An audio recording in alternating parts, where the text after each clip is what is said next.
안녕하세요. 조용한 불빛 여러분. 오늘은 앞으로 대한민국의 많은 소상공인과 근로자들에게 큰 변화를 가져올 5인 미만 사업장 근로기준법 확대 적용에 대해 이야기해 보려고 합니다. 우선 일정부터 짚어보겠습니다. 2025년 하반기부터는 직장 내 괴롭힘 금지, 그리고 출산휴가, 생리휴가 같은 모성보호 규정이 먼저 적용됩니다. 이 부분은 비교적 사업주 부담이 적은 항목이죠. 그리고 2026년 하반기에는 연장, 야간, 휴일 근로 가상수당, 주당 근로시간 제한, 즉 주 52시간제가 적용됩니다. 마지막으로 2027년 상반기까지는 유급, 공휴일, 대체 공휴일, 연차 유급 휴가, 그리고 취업규칙 작성 및 신고 의무까지 포함해서 근로기준법 전면 적용이 완료됩니다.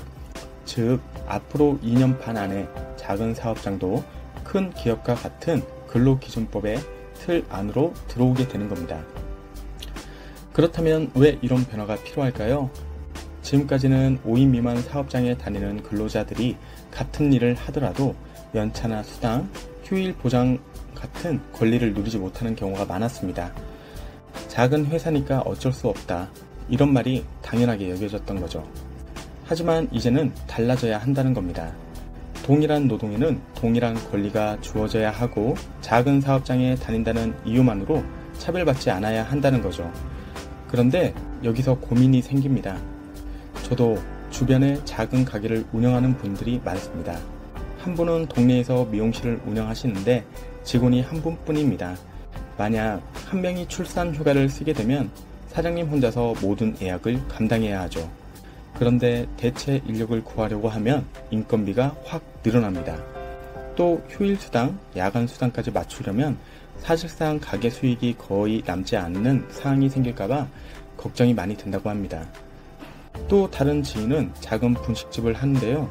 직원이 단 3명인데 한 명이 갑자기 몸이 아파 쉬게 되면 영업 자체가 어려워질 수 있다고 하며 연장 근로수당이 붙는 상황이라면 차라리 힘들더라도 내가 더 고생해야지 라고 걱정스러운 말투로 이야기를 했습니다.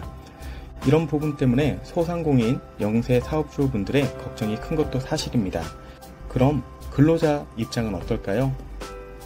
야근을 했을 때 정당한 보상을 받는다는 건 당연히 반가운 일입니다. 또한 공휴일이나 연차가 보장된다면 작은 가게에 다니면 쉴 틈이 없다는 불안감도 줄어들 겁니다. 장기적으로는 인력 유출을 막고 작은 사업장도 안정적인 고용을 유지할 수 있는 긍정적인 효과가 기대됩니다. 이쯤에서 해외의 사례를 하나 보겠습니다. 일본은 소규모 사업장에도 노동법을 단계적으로 적용했습니다. 대신 정부가 인건비 일부를 보조하거나 대체 인력을 구할 수 있는 지원 제도를 만들었죠. 독일은 조금 다른 접근을 했습니다. 10인 미만 사업장에는 일부 규정을 완화했지만 그 대신 사회보험 제도를 강화해서 근로자들이 불이익을 받지 않도록 했습니다. 즉, 법만 강제로 적용하는 게 아니라 작은 사업장의 현실을 고려해서 보완 장치를 같이 설계한 겁니다. 결국 문제는 균형입니다. 근로자의 권리 보장은 필요하지만 사업주가 감당하지 못한다면 제도가 오히려 현장을 무너뜨릴 수 있습니다. 저는 이렇게 생각합니다.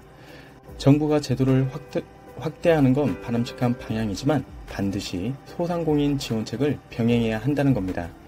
예를 들어 일정 기간 동안 인건비 보조, 대체 인력 지원, 세금 감면 같은 현실적인 대책이 필요하겠죠. 여러분은 어떻게 생각하시나요?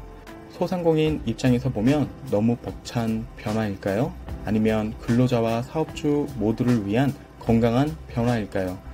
여러분의 생각을 댓글로 나눠주시면 이 주제를 더 깊게 이어가는데 큰 도움이 될 것 같습니다. 오늘 이야기는 여기까지입니다. 작은 사업장의 현실과 근로자의 권리 사이에서 우리가 어떤 선택을 해야 할지 함께 고민해보는 시간이 되었길 바랍니다. 지금까지 조용한 불빛이었습니다. 시청해주셔서 감사합니다.